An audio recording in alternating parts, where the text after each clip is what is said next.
we're going to win this thing.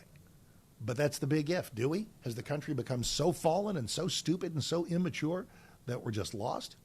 I hope not. I really hope not. Well, speaking of lost, let's go to this. Here's the clip. Oprah has Kamala sitting in front of her and says, look, there are people watching. They might not know whether they're going to vote for you. What's in your heart? It's the easiest question. If it's Trump, he says, look, I'll tell you what's in my heart. Making our borders better so our country is safer. Making the economy better so you can afford food and your house. Presenting a strong face for America to the rest of the world. Getting our culture back on track so we know how many genders there are. That's what's in my heart. Boom. How long did that take? 30 seconds? Yeah, that's not what Kamala did. Roll it. What is on your heart to say to the American people as we have 47 days until November 5th? What's on your heart? To say to particularly those people who are still undecided or maybe indifferent or on the fence still? We love our country. I love our country. I know we all do. That's why everybody's here right now. We love our country. We take pride in the privilege of being American. And this is a moment where we can and must come together as Americans, understanding we have so much more in common than what separates us. Let's come together with the character that we are so proud of about who we are, which is we are an optimistic people. We are an optimistic people. Americans, by character, are people who have dreams and ambitions and aspirations. We believe in what is possible. We believe in what can be. And we believe in fighting for that. That's how we came into being.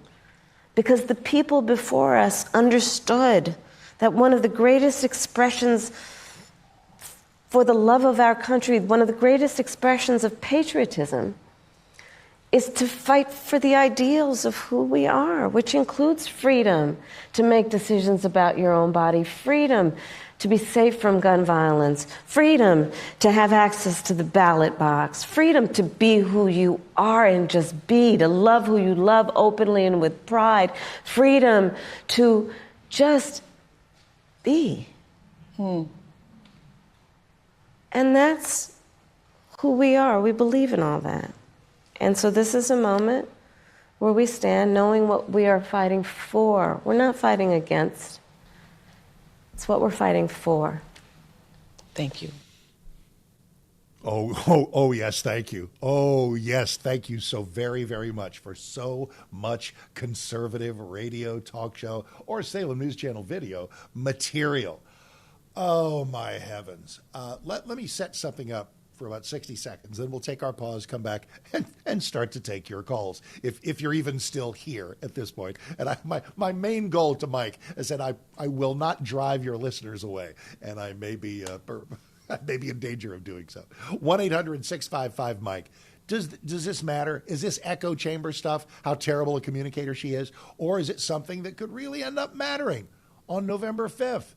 So, speaking of knocking out of the park, on a debate stage, on paper, and of course debates don't happen on paper, they are visual exercises and they contain all kinds of imagery here and imagery there. And I want to tell you why I so deeply want a second debate, because he's going to be better and she's going to be worse. As last night played out in this fog of an event with Oprah, it just became clear. And I told people the morning after the debate, I said, don't let your hearts be troubled. If she had a better than expected night, hooray, good for her, a little pat on the head, whatever you want to do.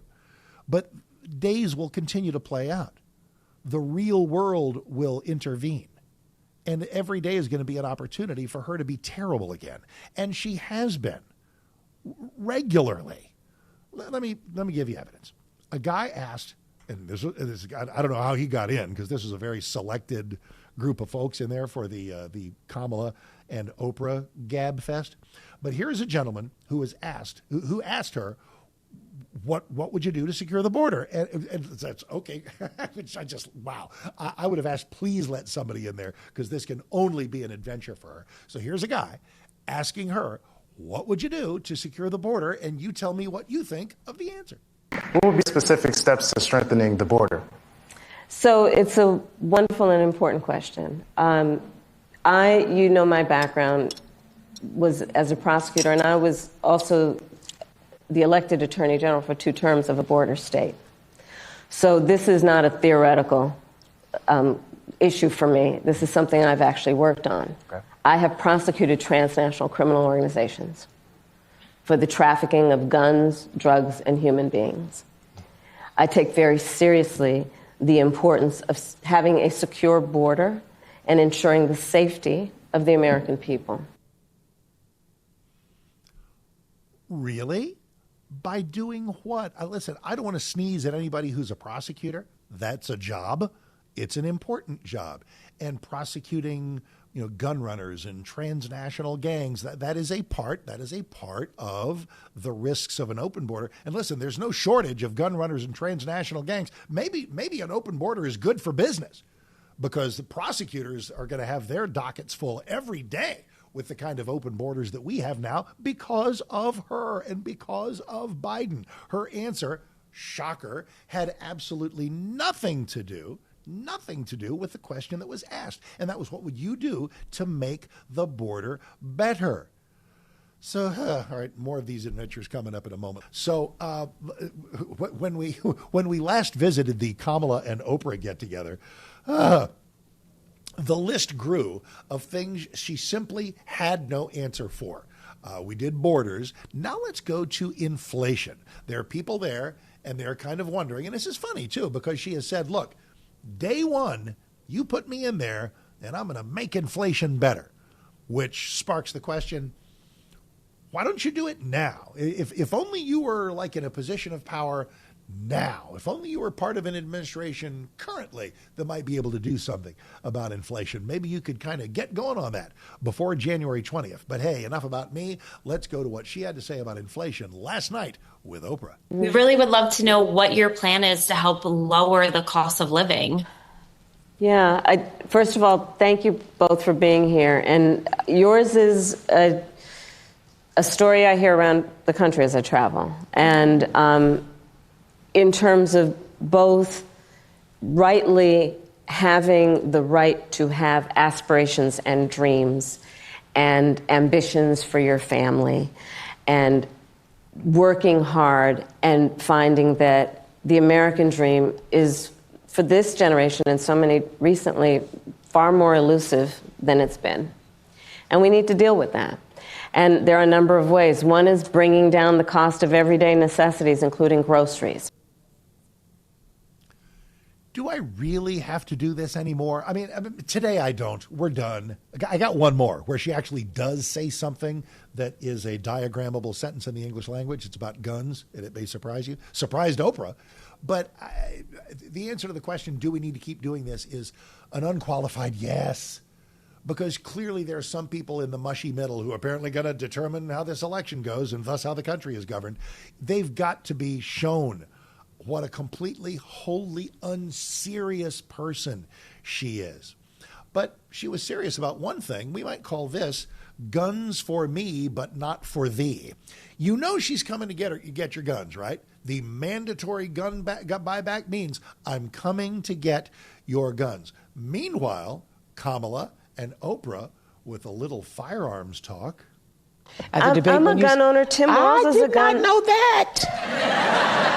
If somebody breaks in my house, they're getting shot. Yes, I hear that. I hear that. Probably should not have said that.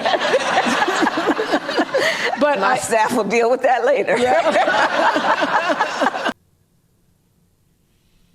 If someone breaks into my house, they're getting shot.